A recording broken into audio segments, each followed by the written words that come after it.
To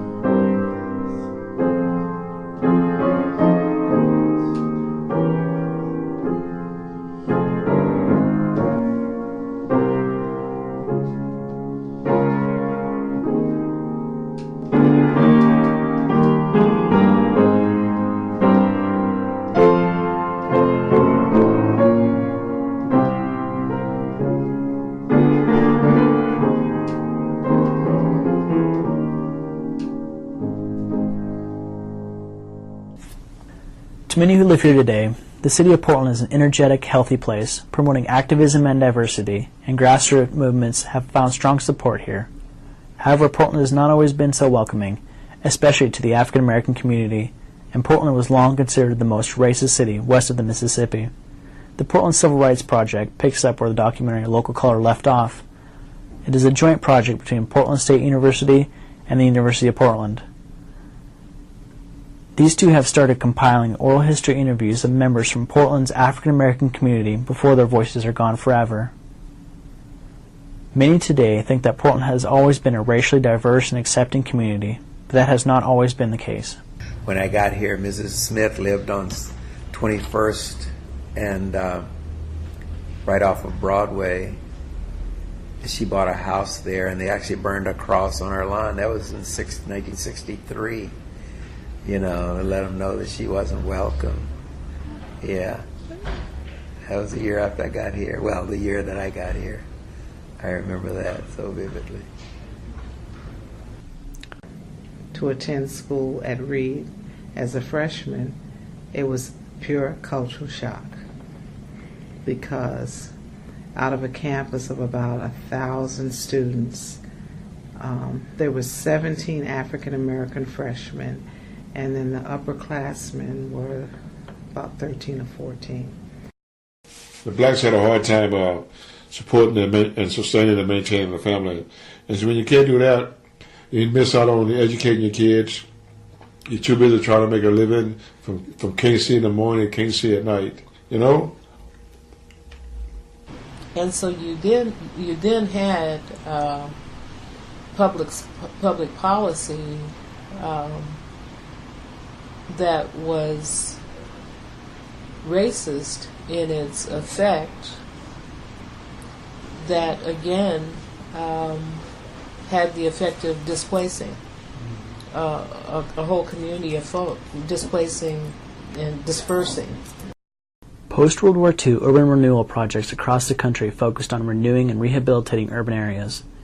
In Portland, the Albino District was targeted. The Albino District was home to most of Portland's African American community, and it was bounded by Union Avenue, now known as Martin Luther King Jr. Boulevard, on the east, Interstate Avenue on the west, Oregon Street on the south, and Fremont Street on the north. Guidelines for determining blight were loose, and as a result, the city could condemn almost any building as blighted. Neighborhoods in downtown Portland were destroyed, and the city also focused on renewing the Albino area in a process many African Americans referred to as Negro removal. In the area now would be near Fremont, which is, it was unheard of you to live, you know, near Fremont Street.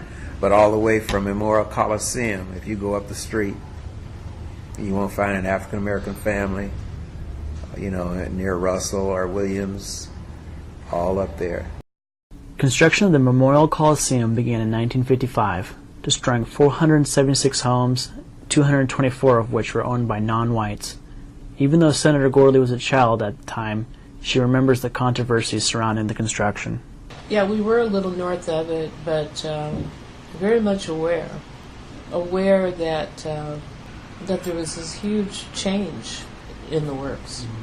And over time, you could start to see houses being removed, whole swaths of blocks, you know. I vaguely remember meetings and protests and all kinds of discussions around what was happening to displace and disrupt community. So it was a very painful time of loss of a business community, and again, loss of homes, which also meant loss of community. In the early 1960s, Emmanuel Hospital also moved into the Albino District, destroying 188 houses and other businesses.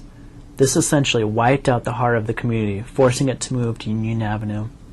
The city told the community that the new hospital would provide jobs and create new business opportunities for the area. The city had also hoped to build a veterans hospital on the site. Unfortunately, after the project was already in motion and houses destroyed, funding fell through, leaving vast amounts of land vacant. Construction on the empty lots did not start until 2008, which meant the land was vacant for almost 40 years. Business owner Paul Knowles remembers losing one of his clubs, Paul's, to Emmanuel Hospital construction. Paul's was open from 65 until 71. That's when the Emmanuel Hospital got a grant from the government to expand their campus. And they tore down that corner in 1970, 71. And if you go by there now, they're just now working on it.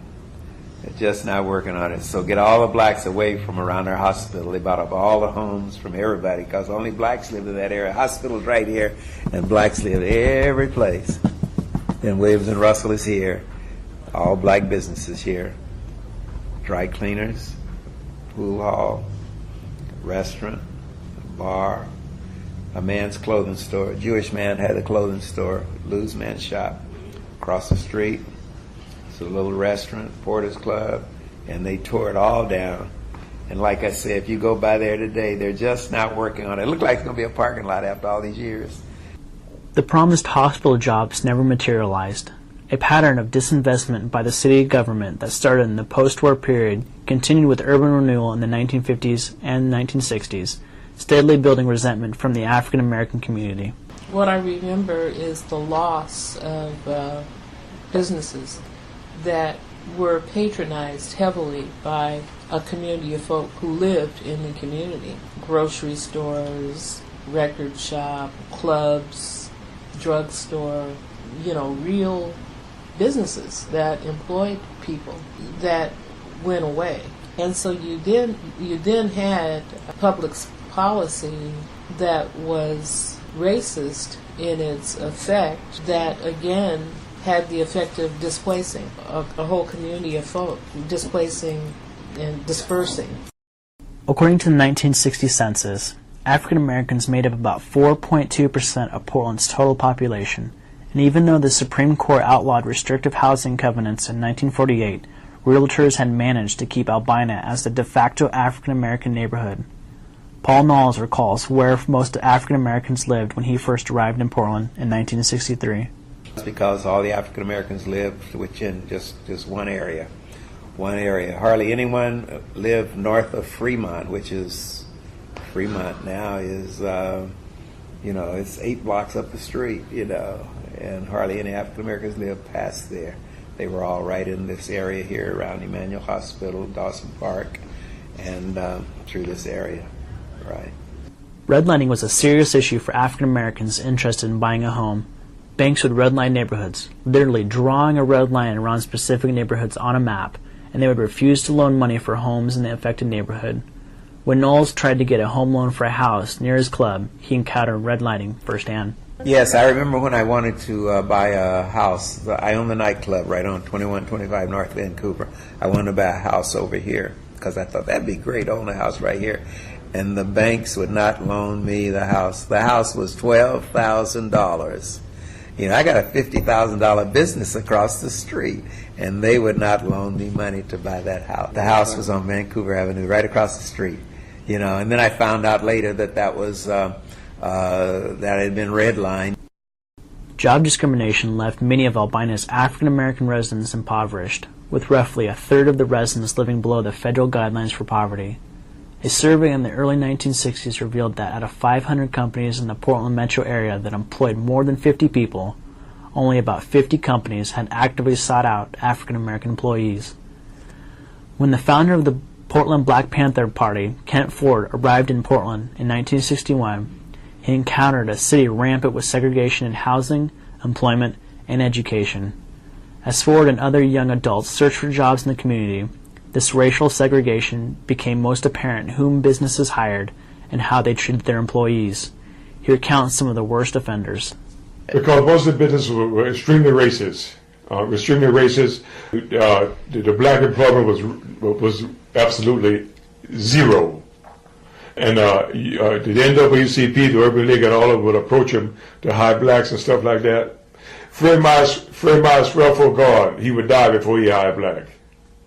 When African Americans were able to get jobs, they still faced discrimination. Civil rights issues had risen to the forefront of American consciousness by the mid-1960s.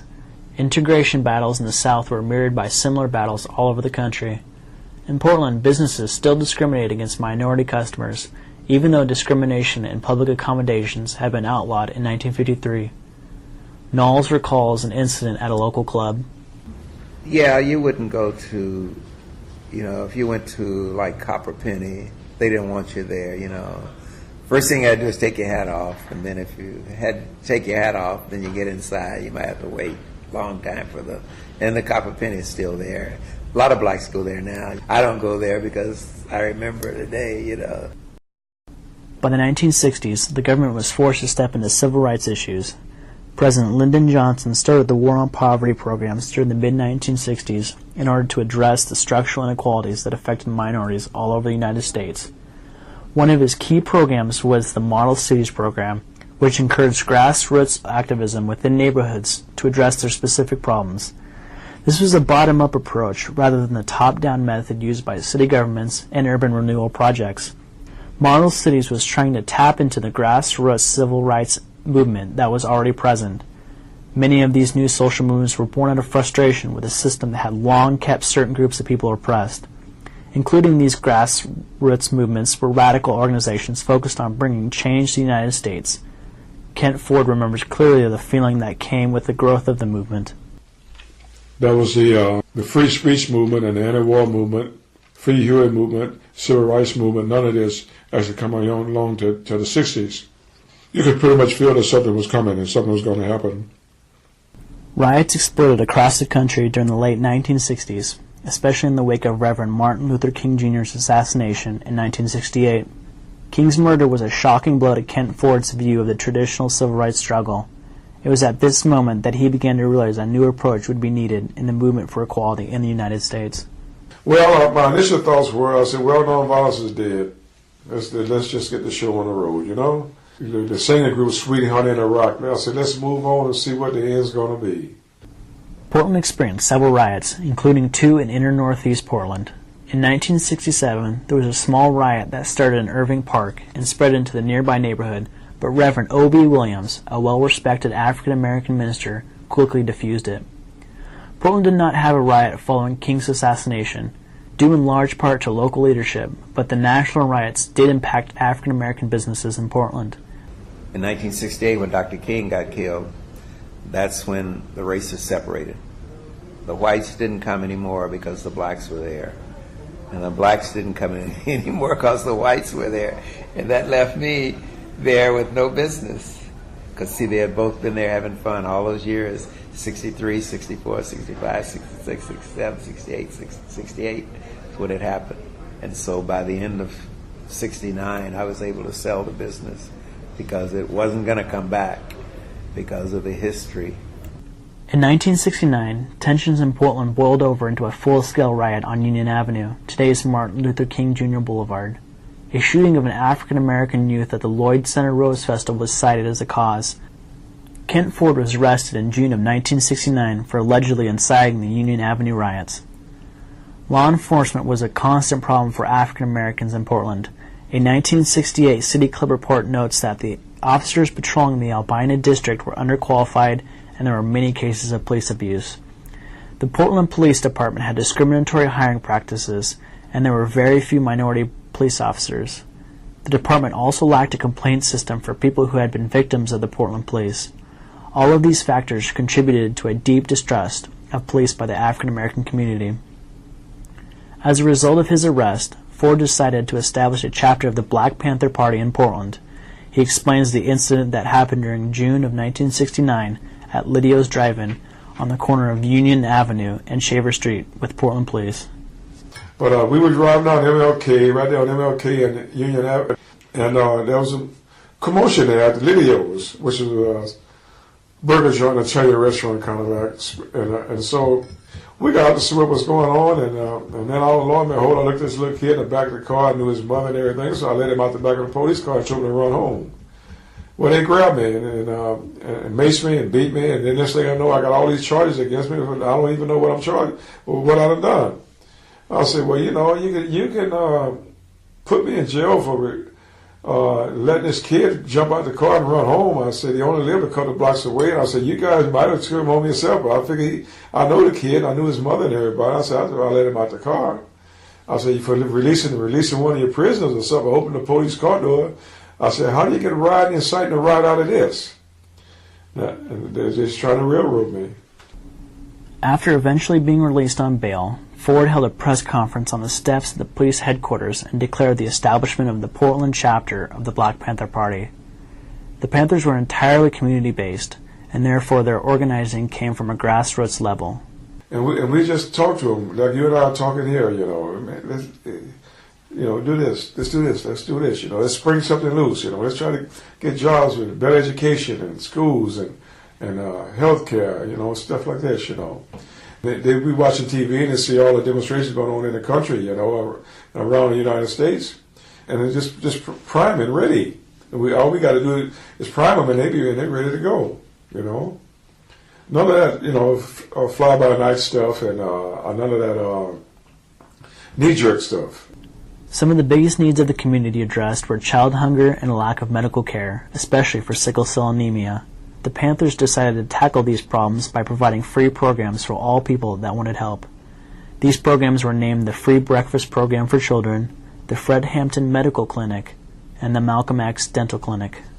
Oh, we would go to Martin Luther King School, which is Highland School at that time, and pass out the leaflets to the kids right after the school, and tell them to come on up to breakfast every morning, you know, and that's what started happening. Well, you know, everybody stepped forward and put their best foot forward and started helping. You know, from cooking to serving to donations. Well, after we started the breakfast program, and then we got calls saying we want to start a health clinic. And so John Moscow, he was able to get all the examining tables and complete his stock. That's the kind of organizer he was. That John, he was something else. Like many other African-American grassroots organizations, the Panthers faced continual harassment, spying, and infiltration by the Portland police and the FBI. Because of this, the Panthers always had to be on the alert for informants and saboteurs.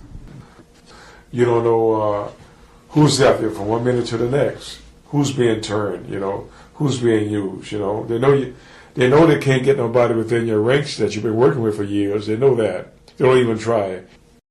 Despite these challenges, the Panthers continued to work for the needs of the people in the albino community. They did this through their programs, education classes, protests, rallies, and many other ways. In the long run, Kent Ford and the Portland Panthers were simply a group of dedicated individuals who would never give up on improving their community. Joyce Harris arrived in Portland in the late summer after the 1969 race riots to attend school at Reed College. She had come from New York City and was shocked by the overwhelming amount of white students in her freshman class. Tensions in the aftermath of the riots bled over into local high schools, Harris recalls. What I do remember is that some of the upperclassmen at one point had to go out to one of the high schools because African American students had been, I can't remember whether they had been attacked, but they had been threats. And some of the men went out to, you know, serve as protection and to have a presence. Along with Frank Williams and Ron Herndon, Joyce Harris co-founded the Black Educational Center while still a freshman at Reed College. There was a real need for black education in Portland, and Harris, Herndon, and Williams recognized it. All three had benefited from the Black Studies Department at Reed, which started in the fall of 1969. Harris, Herndon, and Williams wished to bring the same education they received in the Black Studies Department to the young black community of Portland, and the Black Educational Center was born. Harris describes its purpose.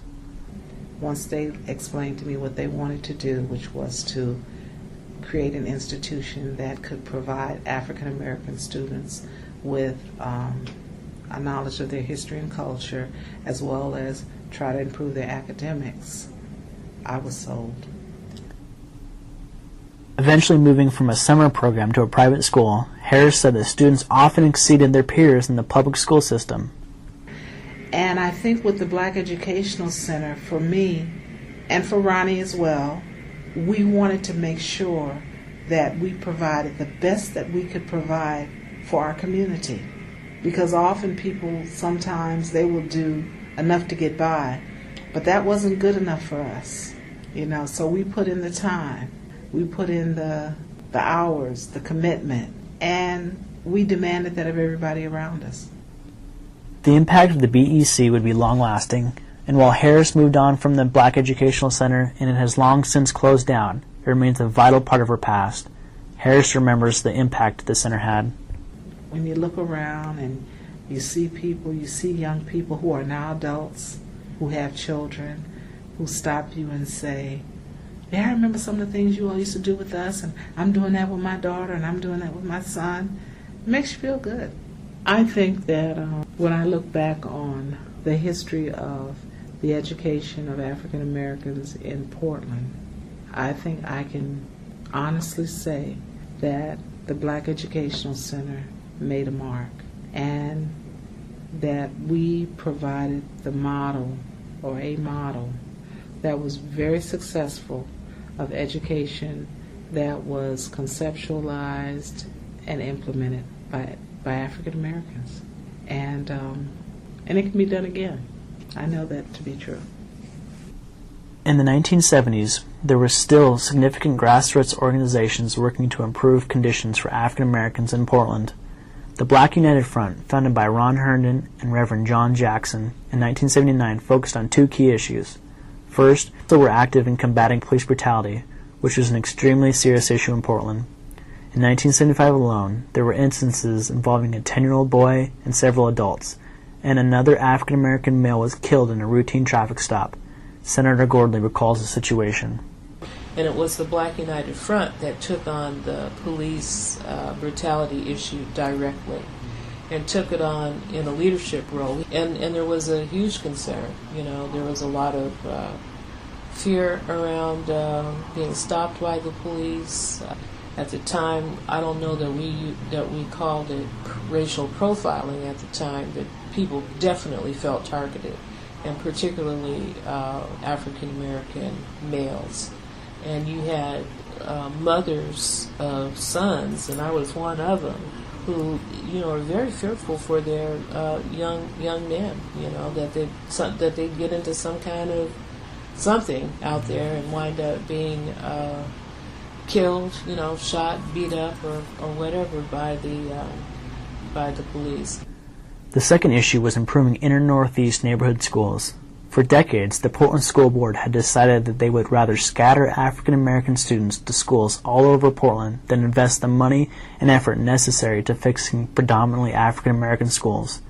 The Black United Front's efforts on the schools paid off when Matt Proffitt, an African American, was appointed superintendent in 1981. Police brutality became an even bigger issue in 1981 when two off-duty police officers, Craig Ward and Jim Galloway, threw several dead possums in front of the Burger Barn, an African-American business on Union Avenue. The officers involved were acquitted of any wrongdoing, and an outside investigator deemed the incident a prank. The incident highlighted the deep structural racism that still existed in Portland. The rise of the skinhead movement during the 1980s further aggravated an already tense situation for African Americans in Portland. It was only after Ethiopian immigrant Mulugada Sarah was murdered by skinheads that the city began to examine its racial attitudes and attempt to make some changes. One of the first major acts by the Portland City Council was to rename Union Avenue to Martin Luther King Jr. Boulevard, but even that was bitterly contested. The city also began investing money and resources into inner Northeast Portland and made a concentrated effort to improve the police force. While many people in Portland believe that racism no longer exists, is that really the case? I'm going to say pretty much still the same. Again, there's just an awareness that's always just there and just kind of under the surface. You're just kind of always on guard, I mean, I remember sometime in the 90s, one of our state directors of children's service, African American woman, Kay Turan, was strung up in an effigy. And I don't remember all the circumstances around it, but it ended up being a subject of discussion and debate in our chamber. And there were those who thought, well, what's the big deal? So someone created an effigy and hung a rope around it. Well, that's nothing. It was just a joke. And then there were others of us who were saying, wait a minute, this crosses a line. It's totally unacceptable. We got to make sure that this woman is protected. And yeah. So, yeah. And I tell everybody in the shop, if everybody was green, there would still be a dark green that didn't have quite the same. They would have quite the same equality if they were the darker green, That's one of my statements to my employees all the time.